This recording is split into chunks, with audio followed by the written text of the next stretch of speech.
अबदेखि लाइसेन्स 10 वर्षको हुने के फेरि यो सडक नियम।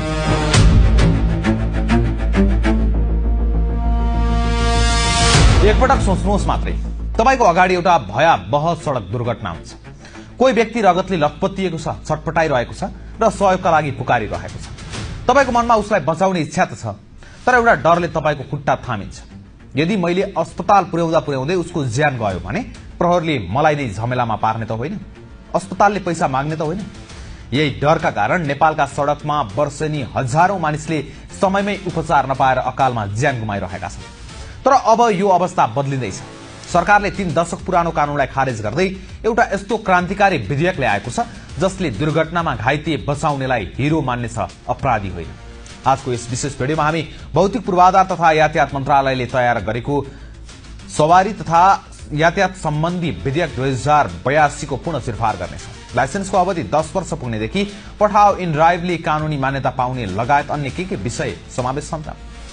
यो विधेयकको सबैभन्दा बलियो र मानवीय पक्ष हो असल उद्धारकर्ताको संरक्षण।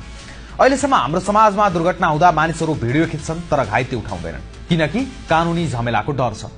तर प्रस्तावित विधेयकको दफा 50 ले स्पष्ट बनेको छ, यदि तपाईले असल मनसायले कसैको ज्यान बचाउन खोज्नुभयो र त्यो क्रममा घाइतेलाई केही तलमाथि भयो वा मृत्यु नै भयो भने पनि तपाईमाथि कुनै पनि देवानी वा फौजदारी मुद्दा चल्ने छैन। यसलाई विश्वभर गुड समरिटन ल भनिन्छ। अब प्रहरीले तपाईलाई किरकार गर्न पाउने छैन, न त अदालतले तपाईलाई दोषी ठहर गर्नेछ। यसको एउटै उद्देश्य हो दुर्घटना पछिको त्यो गोल्डन आवर अर्थात पहिलो 1 घण्टामा घाइतेलाई अस्पताल पुर्याउनु। तपाईको एउटा सानो प्रयासले कसैको सिउँदो पुछिनबाट जोगिन सक्छ र अब कानून तपाईको साथमा उभिनेछ। धेरैजसो अवस्थामा अस्पताल पुर्याएपछि पनि लफडा सुरु हुन्छ। पैसा कसले तिर्ने, आफन्त खै, प्रहरीको मुचुल्का खोइ। यस्ता प्रश्नले घाइतेको उपचारमा ढिलाइ हुन्छ। नयाँ विधेयकले यसलाई पनि सम्बोधन गरेको छ। अब अस्पतालले घाइतेको आफन्त नभए पनि वा घाइतेसँग पैसा नभए पनि अनिवार्य रूपमा प्रारम्भिक उपचार गर्नुपर्नेछ। यो अब अस्पतालको नैतिक मात्र होइन, बाध्यात्मक कानूनी दायित्व हुनेछ। यसले उद्धारकर्तालाई आर्थिक बोझ र झन्झटबाट मुक्त गरिदिएको छ।